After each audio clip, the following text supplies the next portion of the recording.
اللہم صلی علی سیدنا مولانا محمد وعلی آلہ وصحبہ وبارک وسلم۔ السلام علیکم ناظرین، میں ہوں آپ کا میزبان سید سلمان گل۔ یار بھائی کیو ٹی وی کی اسکرین پر آپ دیکھ رہے ہیں پروگرام تفہیم المسائل، اور اس پروگرام کے ہمارے جو اسکالر ہیں ہمارے سوالات کے مختلف منفرد موضوعات کے سیر حاصل جوابات بھی دیتے ہیں۔ بہت ساری ہماری معلومات میں اضافہ بھی ہو جاتا ہے، کیونکہ ظاہر ہے جب کوئی نئی چیز سننے سمجھنے کو ملتی ہے تو نئے زاویے سے انسان ذہنی طور پہ بھی اسے وسعت ملتی ہے اور بہت کچھ سیکھ سمجھ جاتا ہے، آگے سمجھانے کے لیے بھی آسانی ملتی ہے۔ مفتی محمد عامر صاحب تشریف فرما۔ السلام علیکم۔ وعلیکم السلام۔ کیسے مزاج ہیں صاحب؟ شکر ہے ٹھیک ٹھاک۔ میں ناظرین اکرام آج بات کرنا چاہ رہا ہوں آزمائش پر۔ آزمائشیں آپ کو پتہ ہے زندگی کا حصہ ہوتی ہیں، ہر قدم ہر لحظہ انسان آزمائشوں کا سامنا کرتا ہے اور اس کا ان سے واسطہ بہرحال پڑتا ہے۔ وہ گو کہ ان سے بچنا چاہتا ہے، لیکن زندگی میں کہیں نہ کہیں کسی نہ کسی تک اولاد کی آزمائش ہے، مال کی آزمائش ہے، اور صحت کی آزمائش ہے، اور بہت ساری ایسے معاملات کے اکثر انسان کہیں پہ بہت ساری توقعات لگائے بیٹھا ہوتا ہے، اس کی توقعات ٹوٹتی ہیں تو بھی وہ آزمائش میں پڑ جاتا ہے، اسے دھوکے ہوتے ہیں تو بھی وہ آزمائش میں پڑ جاتا ہے۔ زندگی بہرحال آزمائشوں کا نام ہے۔ آزمائش دراصل ہے کیا؟ ہمارے ہاں تو آزمائش کا تصور یہی ہے، کیونکہ ہم نے لوگوں کے رویے دیکھے ہیں کہ ذرا سی چھوٹی سی معمولی سی آزمائشوں پر ان کا حال یہ ہوتا ہے کہ جیسے ان کی زندگی ختم ہو گئی اور اب ان کے پاس کچھ بچا ہی نہیں ہے۔ سب کچھ ہو جانے کے بعد میں آسائشوں کا ان کے پاس ایک انبار لگا ہوا ہے، اور آزمائشوں کی تعداد یعنی سکھ اگر وہ گنیں گے تو وہ ان گنت ان کی زندگی میں، اور دکھ گننے پر آئیں گے تو چند ایک ہیں، لیکن چند ایک دکھوں کی وجہ سے وہ سارے سکھوں کو فراموش کر کے شکایتیں اور شکوے کرتے ہوئے نظر آتے ہیں۔ مجھے سیرت سے قرآن سے کیا رہنمائی ملتی ہے؟ آزمائش دراصل ہے کیا؟ اس کی حقیقت کیا ہے؟ اور اس آزمائش کو جو ہم نے اتنا بڑا وبال بنا کر اپنے اوپر طاری کیا ہوا ہے، جبکہ آزمائشیں چھوٹی ہیں اور آسانیاں بڑی ہیں ہماری زندگی میں۔ مفتی صاحب قبلہ، آزمائش کیا ہے؟ یہ مطلب آزمائش کی حقیقت میں اس لیے سمجھنا چاہ رہا ہوں کہ ہمارے یہاں تو نیگیٹیوٹی ہے، آزمائش بس انسان ختم ہو جاتا ہے، ایک ذرا سی آزمائش کانٹا چبھا زندگی ختم، زندگی بھر کی صحت گئی، بس ایک کانٹا کیوں چبھا؟ بسم اللہ الرحمن الرحیم۔ بہت شکریہ سلمان، آپ کا موضوع بھی اچھا ہے، اور آپ نے اس پہ جو ابتدا میں گفتگو فرمائی وہ گفتگو بھی آپ کی بڑی اثر انگیز تھی۔ آپ نے بڑی اہم باتیں آزمائش کے حوالے سے ذکر کی کہ ہماری زندگی میں لاکھ سکھ ہوں لیکن دو دکھ جو ہے اس پر غالب آ جاتے ہیں۔ یہ واقعی ہمارا بیہیویئر رہا ہے، اور ہم ہمیشہ آزمائش کو نیگیٹو لیتے ہیں، صحیح، امتحان کو، آزمائش کو، اور یقیناً زندگی کا امتحان جو ہے وہ کوئی اس کی شکل، اس کی نوعیت مختلف ہوتی ہے، لیکن حقیقت میں یہ وہی امتحان ہوتا ہے جو ایک بچہ ایک درجے سے دوسرے درجے کو پانے کے لیے امتحان دے کر آگے بڑھتا ہے۔ بہت اچھی، ٹھیک ہے۔ تو امتحان تو بہرحال اس کی نوعیتیں زندگی کے امتحان کی الگ ہوتی ہیں، اسکول کے امتحان کی الگ ہوتی ہیں، مگر ہے امتحان گاہی، کچھ اور ہے امتحان کا، ہے امتحان گاہی۔ دیکھو قرآن میں اللہ نے کیا کہا، وَلَنَبْلُوَنَّكُمْ بِشَيْءٍ مِّنَ الْخَوْفِ وَالْجُوعِ وَنَقْصٍ مِّنَ الْأَمْوَالِ وَالْأَنفُسِ وَالثَّمَرَاتِ، یہ کہا نا بالکل کہ میں تمہیں آزماؤں گا، بالکل وہ کہہ رہا ہے۔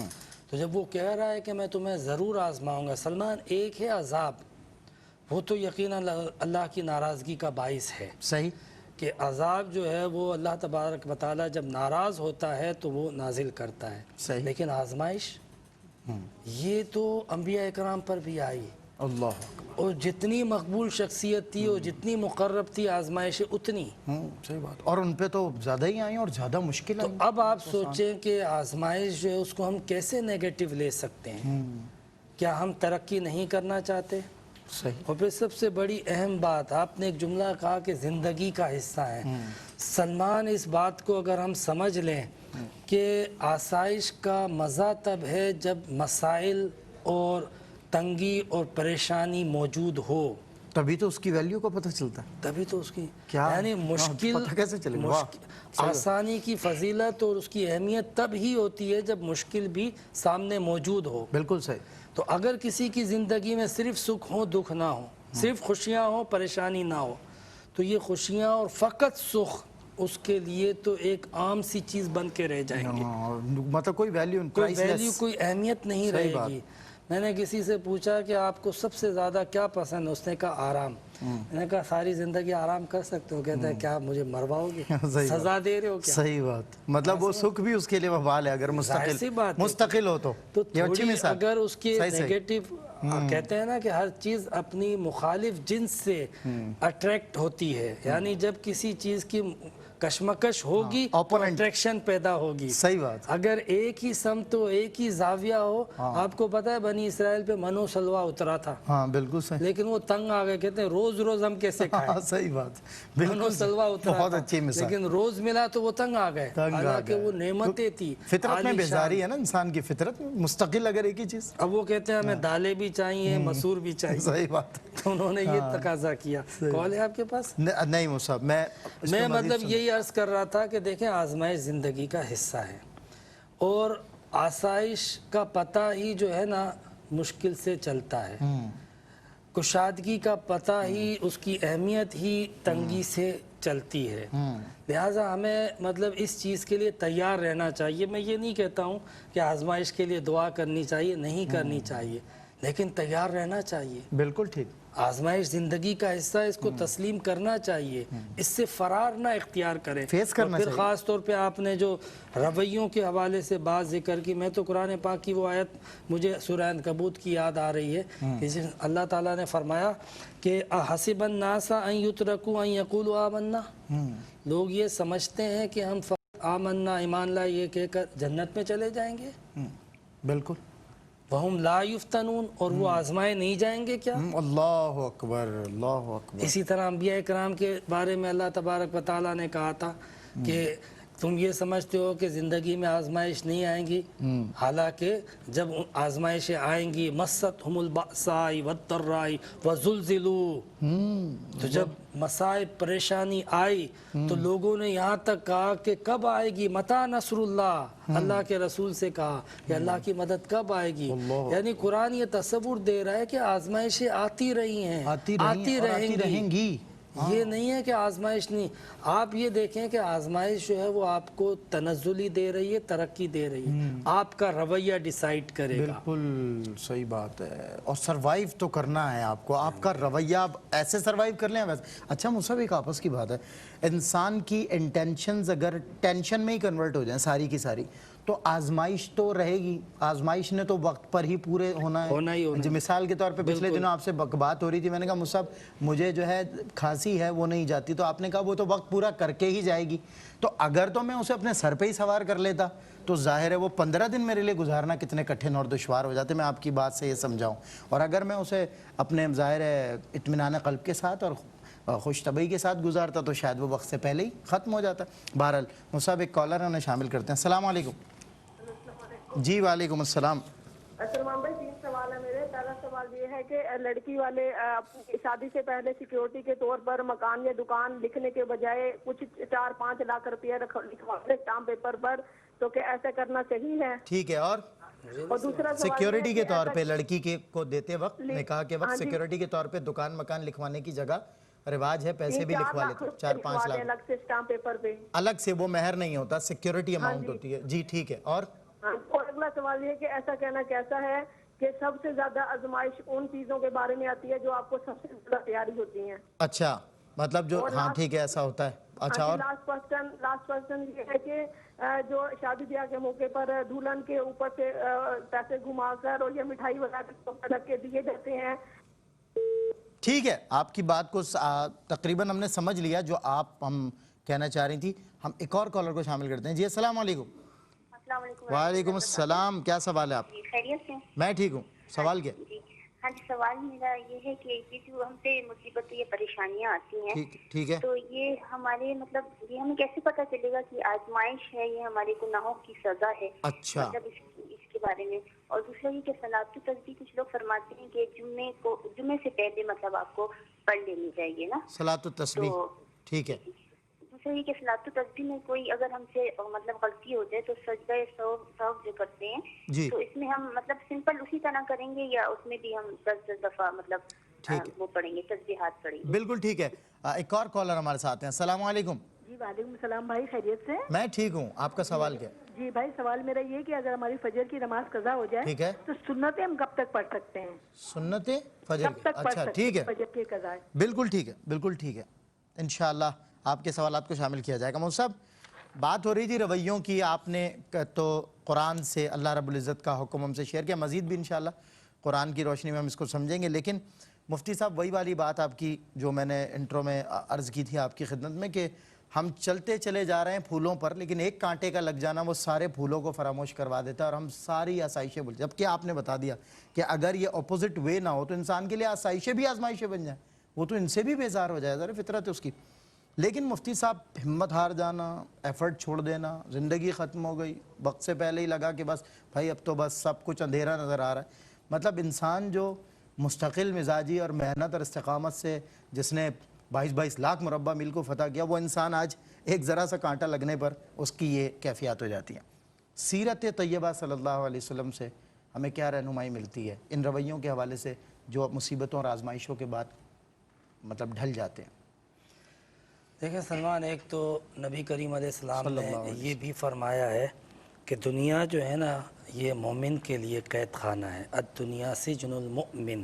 بالکل ٹھیک. تو ہمیں ذہنی طور پہ یہ تیار کروا دیا گیا کہ ایک مومن کو اس دنیا کی زندگی میں مطلب کس طریقے سے اپنے آپ کو پریپیئر کرنا ہے. صحیح.